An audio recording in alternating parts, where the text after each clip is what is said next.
Hello friends, రీసెంట్గా అయితే మేము విజయవాడ దగ్గరలో ఉన్న వెంకటాపాలెంలో కొలువై ఉన్న శ్రీ వెంకటేశ్వర స్వామి వారి దర్శనం చేసుకున్నాం.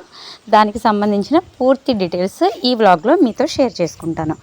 ఎవరైనా ఫస్ట్ టైం మన ఛానల్కి విజిట్ చేస్తున్నట్లయితే కనుక లైక్ చేయండి, షేర్ చేయండి, సబ్స్క్రైబ్ చేయండి ఫ్రెండ్స్. మీరు చేసే ప్రతి చిన్న లైక్ కూడా ఈ ఛానల్ గ్రోత్కి ఎంతగానో ఉపయోగపడుతుంది. ఇక వీడియోలోకి వచ్చేద్దాం. విజయవాడ నుంచి అయితే మేము జర్నీ స్టార్ట్ చేసాము. విజయవాడ నుంచి ఈ వెంకటాపాలెంలో కొలువై ఉన్న శ్రీ వెంకటేశ్వర స్వామి వారి ఆలయం ఉండవల్లికి సమీపంలో ఉందండి. సో మేమైతే విజయవాడలోకి ఎంటర్ అయిపోయి టెంపుల్కి వెళ్ళడానికి రెడీ అయిపోతున్నాం అన్నమాట. చూడండి, బస్ స్టాండ్ అయితే క్రాస్ అయిపోయాము. మన నేటివిటీ ప్లేస్లో అడుగు పెడుతున్నప్పుడు ఆ ఆనందమే వేరు. విజయవాడ పీపుల్ ఎంతమంది ఉన్నారో ఇక్కడ అసెంబుల్ అవ్వండి ప్లీజ్. ఈ 10 ఇయర్స్లో పూర్తిగా డెవలప్మెంట్ అయిన విజయవాడ పరిసరాలను ఆస్వాదిస్తూ అలా దూరంగా ప్రకాశం బ్యారేజ్ కనబడుతుంది కదా, ఆ ప్రకాశం బ్యారేజ్కి క్రాస్ అవ్వడానికి రెడీ అయితే అవుతున్నామండి. బస్ స్టాండ్ పక్కన ఉన్న రూట్ అనమాట ఇది. ఈ రూట్ దగ్గర నుంచి ఇంద్రకీలాద్రి పై మీదుగా మనం ప్రకాశం బ్యారేజ్కి చేరుకుంటాం. ఇదిగోండి ఇప్పుడు వస్తుంది చూడండి, ఎదురుగా కనిపించే కొండే ఇంద్రకీలాద్రి అనమాట. అక్కడే శ్రీ కనకదుర్గ అమ్మవారు కొలువై ఉంటారు. ఈ రూట్లో స్ట్రైట్గా వెళ్ళిన తర్వాత మనకి ప్రకాశం బ్యారేజ్ వస్తుంది. ఎంటర్ అవుతున్నామండి ప్రకాశం బ్యారేజ్కి. మేము చదువుకునేటప్పుడైతే నాగార్జున యూనివర్సిటీలో ఫస్ట్లో అయితే ఈ బ్రిడ్జ్ మీదే బస్సులు వెళ్ళేవి. తర్వాత బస్ రూట్ మార్చి కనకదుర్గ వారధిపై నుంచి బస్ రూట్ని మార్చడం జరిగింది. సో ఇప్పుడైతే మళ్ళీ చాలా ఇయర్స్ తర్వాత ప్రకాశం బ్యారేజ్ మీదుగా మేము ఉండవల్లి మీదుగా వెంకటాపాలెం చేరుకోబోతున్నాం అన్నమాట. విజయవాడలో అడుగు పెడితే ఆనందమే వేరండి. దూరంగా కనబడుతుంది కదా, అదే కనకదుర్గ వారధి అంటారనమాట. కృష్ణానది పైన వారధి అనమాట. ఆ బ్రిడ్జ్ క్రాస్ చేసి వెళ్తే అటు నాగార్జున యూనివర్సిటీకి వెళ్తారు. విజయవాడలో ఉన్న కృష్ణానదిని చూస్తే ఒక్కటే గుర్తొస్తుంది. కృష్ణమ్మ అంట బురకలేస్తూ పరిగెత్తుతూ ఇంద్రకీలాద్రి పైన కొలువై ఉన్న కనకదుర్గ అమ్మవారి ముక్కు పడుకని తాగుతుందట. అది జరిగినప్పుడు ప్రపంచం మొత్తం అంతమైపోతుందట. సో దాన్ని కొంచెం లాజికల్గా ఆలోచిస్తే కృష్ణమ్మ లెవెల్ ఎంత హై లెవెల్కి వెళితే కొండపైన ఉన్న ముక్కు పుడకను తాగుతుంది అన్న లాజిక్ అర్థమవుతుంది అన్నమాట. సో అప్పుడు కంపల్సరీ ప్రళయం అనేది సంభవిస్తుంది కదా ఫ్రెండ్స్. సో మేమైతే ఉండవల్లి రూట్ అనమాట. ఇది అమరావతి రూట్ కూడా ఇటేనటండి. మన ఏపీ రాజధాని అమరావతి రూట్ అనమాట. ఈ రూట్లోకి అయితే ఎంటర్ అయిపోతున్నాము. చాలా ప్రశాంతంగా గ్రీనిష్గా గ్రీనరీ అంతా ఎక్కువగా కనిపిస్తూ చాలా బాగున్నాయి. రోడ్స్ అయితే చాలా బాగా డెవలప్ చేస్తున్నారు.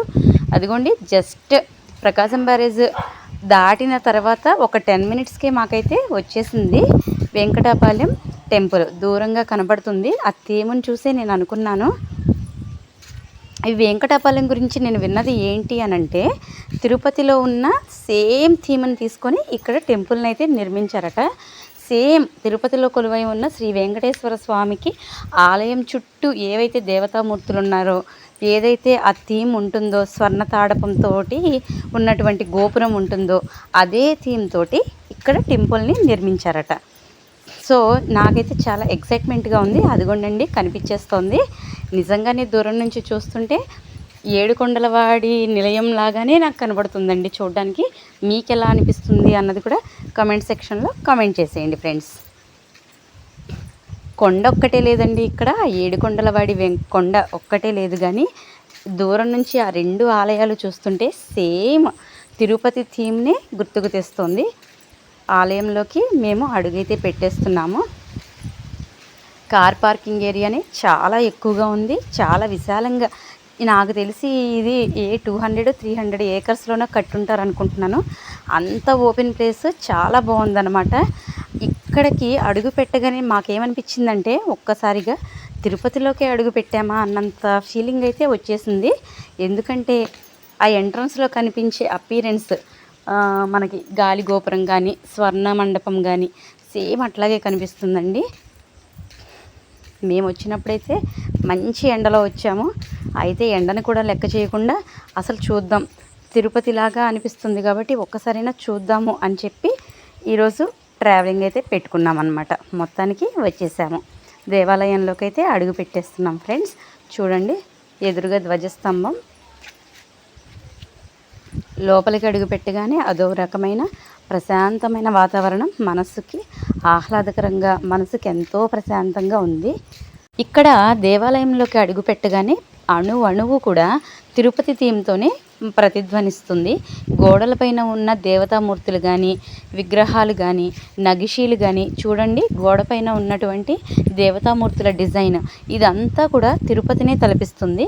బంగారు తాపడంతో చేసిన గాలిగోపురం కానీ ఇవన్నీ చూస్తుంటే అసలు నాకు ఏమనిపిస్తుంది అంటే, తిరుమల తిరుపతి దేవస్థానం గనక ఖాళీగా ఉంటే, మనం గనక ఆ టెంపుల్కి దర్శించుకుంటే ఇంత ఖాళీగా ఇలా ఉంటుందా అనిపించేంతగా ఉందండి ఇక్కడ టెంపుల్ వాతావరణం. నిజంగా తిరుపతి ఖాళీగా ఉంటే ఇలానే ఉంటుందా అనిపిస్తుంది. నడుస్తుంటే కూడా అసలు ఎవరికైనా ఇది వెంకటాపాలెం అని చెప్పకపోతే, తిరుపతికి వెళ్ళినప్పుడు ఇంత ఖాళీగా ఉన్నప్పుడు ఎలా వెళ్ళారు, ఎప్పుడు వెళ్ళారు అని అడగడం మాత్రం గ్యారెంటీనండి. అంత అద్భుతంగా ఉంది ఇక్కడ దేవాలయం పనితనం. సో యాక్చువల్గా ఇప్పుడు కనిపిస్తున్న ప్లేస్ అయితే తిరుపతిలో వచ్చేసి మనం విమాన వెంకటేశ్వర స్వామిని దర్శించుకునేటప్పుడు ఉండే ఏరియా అన్నమాట. సేమ్ ఇక్కడ కూడా అదే అనిపిస్తుంది నడుస్తుంటే. ఇంకా ఇక్కడ చూడండి, ఇక్కడ కొన్ని దేవతా విగ్రహాలని పంచలోహాలతో తయారు చేసిన దేవతామూర్తులను అయితే ప్రతిష్ఠించడం జరిగింది. అవి ఒక్కొక్కటిగా చూస్తున్నాం అన్నమాట. రకరకాల దేవతామూర్తులండి. ఇవి వరాహస్వామి అయి ఉండొచ్చు. నెక్స్ట్ ఐరావతం,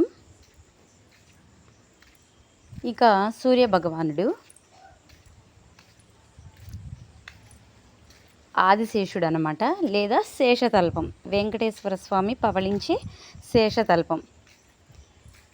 ఇది సగంలో ఆగిపోయినట్టుంది ఫ్రెండ్స్, ఏదో థీమ్ ఉండి ఉండొచ్చు దీనికి కూడా.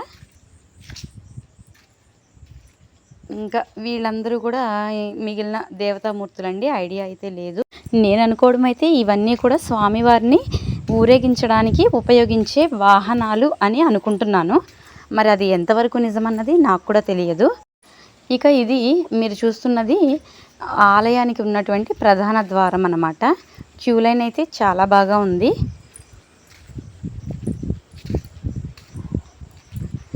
మేము వెళ్ళేసరికి అయితే లోపల ఏదో సంప్రోక్షణ లాంటిది జరుగుతున్నట్లుందండి. సో మంత్రాలు పఠిస్తున్నారు అక్కడ వేద పండితులు. అది అయ్యేంత వరకు ఒక అరగంట లేదా 30 గంట టైం అయితే పడుతుందని చెప్పారు. ఇక్కడ ఉన్న మరో విశేషం ఏంటి అంటే, స్వామివారి ఆలయంలో ఉన్న ప్రధాన ద్వారానికి రెండు వైపులా కూడా 2 దేవతామూర్తుల విగ్రహాలు అయితే ఉంచారు. అవి ఎవరవో కాదండి, స్వామివారి ద్వారపాలకులైన జయ విజయులది అట.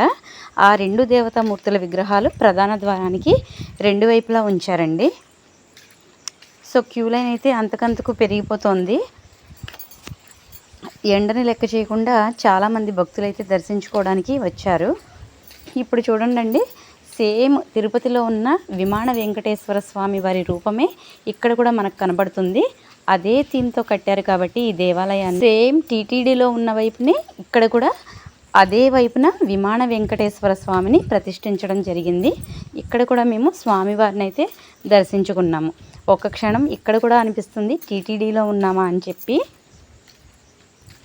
చూడండి ఫ్రెండ్స్, దూరంగా అసలు ఈ థీమ్నంతా కూడా షూట్ చేస్తుంటే నిజంగా తిరుపతి ఖాళీగా ఉంటే ఇట్లానే ఉంటుందా అనేంతగా అనిపిస్తుంది అన్నమాట. దేవాలయాన్ని అంత బాగా డిజైన్ చేశారు. ఇది మరి మన విజయవాడలో ఉండడం మన అదృష్టమే కదా ఫ్రెండ్స్. విజయవాడ వాళ్ళందరూ లైక్ చేసేయండి. ద్వారపాలకులుగా ఉన్న జయ విజయులను అయితే షూట్ చేయడానికి ప్రయత్నం చేశాను. అదిగోండి ఫ్రెండ్స్, వీళ్ళేను జయ విజయులు. ఎలా అయినా షూట్ చేయాలి అని చెప్పి మీకోసమని షూట్ చేశాను. అక్కడ యాక్చువల్గా అలౌ చేయలేదు, కానీ తప్పలేదన్నమాట షూట్ చేయడం. ఇదిగోండి, దూరం నుంచి చూస్తుంటే ఆలయం మొత్తం కూడా ఈ థీమ్ తోటి మనకి కనిపిస్తుంది. ఇక్కడైతే లోపలికి బయట ఎంతసేపు అయినా షూట్ చేసుకోవచ్చు, కానీ వన్స్ క్యూ లైన్లోకి ఎంటర్ అయిన తర్వాత అయితే షూట్ చేయడానికి అవకాశమే లేదు. అలా స్వామివారి దర్శనాన్ని సక్సెస్ఫుల్గా అయిన తర్వాత స్వామివారి తీర్థప్రసాదాలను అయితే స్వీకరించాం ఫ్రెండ్స్. మనస్సుకి ఎంతో తృప్తిగా, ఆహ్లాదకరంగా మరో తిరుపతిలోకి అడుగు పెట్టామా అన్న భావనతో ఎన్నో మధురానుభూతుల్ని మూటగట్టుకొని తిరుగు ప్రయాణం అయితే వచ్చేసాము.